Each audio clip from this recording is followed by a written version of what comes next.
آیا له ذهني پلوه بیخي ناکاره او کم عقله انسان شته؟ ښایي دغه خبره تاسو ته هم شوې وي چې ته د هیڅ کار نه یې او ممکن تاسې ځینې کسان ناقص العقله یا کودن ښکاره شي. خو که دغه مطلب ولولئ ممکن په دې برخه کې مو قضاوت بدل شي. له بدمرغه زموږ لوستونکي حتی ډاکټران او ښوونکي دغې باریکۍ ته نه متوجه کیږي. د انسان د مغزو دواړه نیم کرې د کورپوس کلوروزوم په نامه د یو جوړښت په وسیله سره تړلي دي. په امریکا کې د کیمپیک په نامه یو کس اوسېده چې په دغه جوړښت کې د ستونزې له امله د مغزو دواړه برخې سره ګنډل شوې نه وې. د راین ماین په نامه فلم هم د همدغه کس د کیسې په اساس جوړ شوی دی.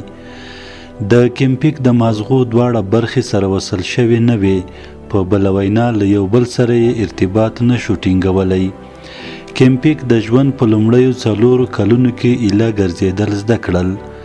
ډاکټرانو ذهني وروسته پاتې یا معیوب وباله او پرېکړه وشوه چې باید نوموړی د ذهني معیوبینو په روزنتون کې وساتل شي.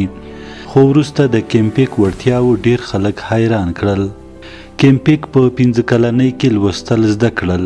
ماشوم به چې هر کتاب ولوست نو سرچپه به یې په المارۍ کې کېښود. د مور او پلار یې ډېر ژر پوه شول چې المارۍ له سرچپه کتابونو څخه ډکه شوې. خو تر دې مهمه دا چې مور او پلار متوجه شول چې کیمپیک خارق العاده حافظه لري. پیک دا وړتیا درلوده چې په یو وخت د یو کتاب دواړه مخونه ولولي.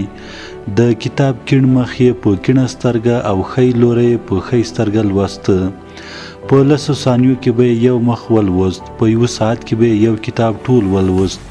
تر ټولو په زړه پورې خبره دا وه چې کله به کتابتون ته لاړ هلته به یې په ورځ کې 8 کتابونه لوستل. په ټوله کې هغه به چې کوم کتاب لوست حفظ به یې کړ، ټول ټال یې 12,000 کتابونه حفظ کړي وو. د شکسپیر له شعرونو رانیولې تر مهمو علمي کتابونو او حتی د ټولې امریکا تر زیب کوډونو پورې ډیر معلومات یې په حافظه کې خوندي کړي وو. که څوک ووایي چې انساني ګوګل به څوک وي نو بې له شکه چې کیمپیک له پامه نه شو غورځولی. کله به چې چا له کیم څخه پوښتنه وکړه چې 10 کاله مخکې یا وروسته په فلانۍ نیټه کومه ورځ ده نو بې له ځنډه به یې وویل پنجشنبه یا مثلا شنبه. خلک به ورغلل چې د زوکړې ورځ یې ورته ووایي، کال او نیټه به یې ورته وویل، هغه به سمدستي ورځ ور یاده کړه. د مثال په توګه خلکو ته به یې ویل چې ته په یوه جمعه زیږېدلی یې. نه یوازې دا بلکې دا اټکل یې هم کاوه چې د 80 کلنۍ کلیزه به دې هم په شنبه وي. د کیمپیک وړتیاوې خاصې او عجیبې وې.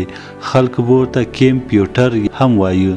که تاسو اوس هم د هغه نوم ګوګل کړئ ډېرې نورې کیسې به یې هم پیدا کړئ. البته د هغه ژوند اسانه هم نه و.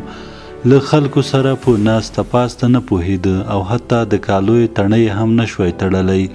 له دې ټولو ځانګړتیاو سره سره یې IQ ټیسټ هم تر منځنۍ درجې ټیټ و.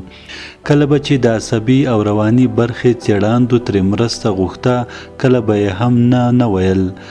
د هغه د همکارۍ له برکته څېړان د انسان د حافظې په برخه کې په ډیرو شیانو پوه شول. نن سبا څېړان اټکل کوي چې د کیمپیک دغه خارق العاده وړتیا له دې امله وه چې د مغزو 2.5 کرې یا کیڼ او ښی لوری له یو بله جلا وو.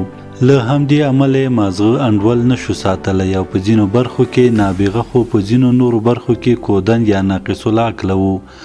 دا په دې معنی هم کېدای شي که انسان په یوې برخه کې خاصه وړتیا ونه لري په بله برخه کې ممکن نابغه وي. او یا دا چې هر انسان د یو کار دی، هیڅ بیکاره او کمعقله انسان نشو موندلی. ځکه خو په اروپا کې اوس معیوب یا ذهني وروسته پاتې انسان ته ناقص العقل نه وایي. دلته اوس یو مقوله په طب کې عامه ده چې وایي هیڅ انسان معیوبه نه دی. که د انسان او چاپیریال ترمنځ فاصله یا خنډ ختم شي نو کامل دی. مثلا که یو څوک په ویلچر کې ناست وي او تعمیر لیفت ونه لري نو معیوبه دی. خو که تعمیر لیفت ولري نو د دغه کس توپیر له نورو سره نه وي.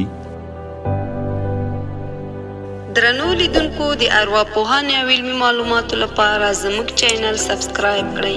ارواپوهنه او علمي معلوماتو چینل ستاسې په ژوند کې مثبت بدلون راولي.